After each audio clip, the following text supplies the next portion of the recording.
ചെറിയ ഒരു തെറ്റുണ്ടാകുമ്പോഴേക്ക് ബന്ധം അവസാനിപ്പിക്കുന്നതല്ല യഥാർത്ഥ സ്നേഹബന്ധം. 100 തെറ്റുകൾ ഉണ്ടായാലും ക്ഷമിച്ച് അവ മനസ്സിലാക്കി കൊടുത്ത് ബന്ധങ്ങൾക്ക് കെട്ടുറപ്പുണ്ടാക്കാൻ ശ്രമിക്കുന്നവരാണ് യഥാർത്ഥ സ്നേഹമുള്ളവർ. നിങ്ങളെ വാക്കുകൾ കൊണ്ട് വേദനിപ്പിക്കുന്നവർക്ക് കൊടുക്കാവുന്ന ഏറ്റവും നല്ല മറുപടിയാണ് മൗനം. നിങ്ങളുടെ സ്വപ്നത്തിലേക്ക് എത്താൻ നിങ്ങൾ പോരാടണം.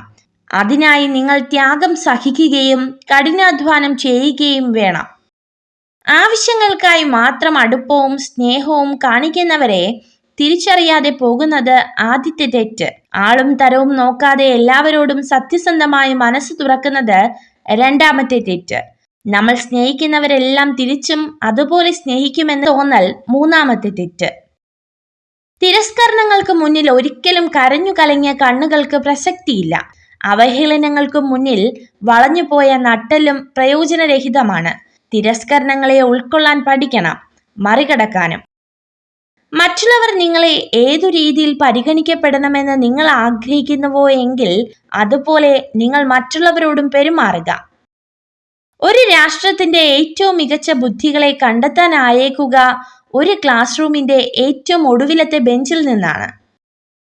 കോപവും കൊടുങ്കാറ്റും ഒരുപോലെയാണ്. രണ്ടും ശമിച്ചതിനു ശേഷമേ അതുണ്ടാക്കിയ നാശം എത്രയാണെന്ന് തിരിച്ചറിയാനാകൂ. മഹത്തായ കാര്യങ്ങൾക്ക് വേണ്ടി ചില നല്ല കാര്യങ്ങൾ ഉപേക്ഷിക്കാൻ ഭയക്കേണ്ടതില്ല. വിജയകരമായ ഒരു മനുഷ്യനാകുന്നതിനോളം ഉപരി മൂല്യമുള്ള മനുഷ്യനാകാൻ ശ്രമിക്കുക. സങ്കടങ്ങൾ തിരമാലകൾ പോലെയാണ്. അവയെ അലയടിച്ചുകൊണ്ടേയിരിക്കും. കടലിനെ ജീവിതത്തോട് ഉപമിക്കാവുന്നതാണ്. കടലിലെ തിരകൾ എത്രത്തോളം ഉണ്ടെന്ന് എണ്ണി തിട്ടപ്പെടുത്തുവാൻ കഴിയില്ല. അതുപോലെയാണ് മനുഷ്യ ജീവിതവും. അതിലെ സങ്കടവും എണ്ണി തിട്ടപ്പെടുത്താൻ കഴിയില്ല. എല്ലാം തികഞ്ഞ ഒരു ജീവിതത്തിന് വേണ്ടി അല്ല, ജീവിക്കുന്ന ഓരോ നിമിഷവും സന്തോഷത്തോടെ ഇരിക്കുവാനാണ് നാം ശ്രമിക്കേണ്ടത്. പഠനങ്ങൾ പറയുന്നു, ചതിക്കുന്ന സ്ത്രീകളെ 2 കാര്യങ്ങളിലൂടെ തിരിച്ചറിയാൻ കഴിയും. 1, അവർ നിങ്ങളെ അവിശ്വസിക്കും. 2, നിങ്ങളെ തരം താഴ്ത്തി സംസാരിക്കും. സ്വയം വില കളയുന്നതിനേക്കാൾ ഏറ്റവും നല്ല ഉപാധി മൗനമാണ്. ആർക്കും പരാതിയോ പരിഭവമോ ഉണ്ടാകില്ല. മൗനമാണ് കുത്തി നോവിക്കുന്ന എല്ലാ ചോദ്യങ്ങൾക്കുമുള്ള മറുപടി. ഒരാളെ മാത്രം നമ്മുടെ ലോകമായി കാണുന്നതാണ് തെറ്റ്.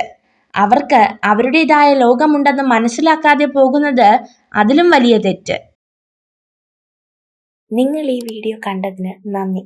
ഇതുപോലുള്ള കൂടുതൽ വീഡിയോകൾക്കായി ചാനൽ സബ്സ്ക്രൈബ് ചെയ്യൂ.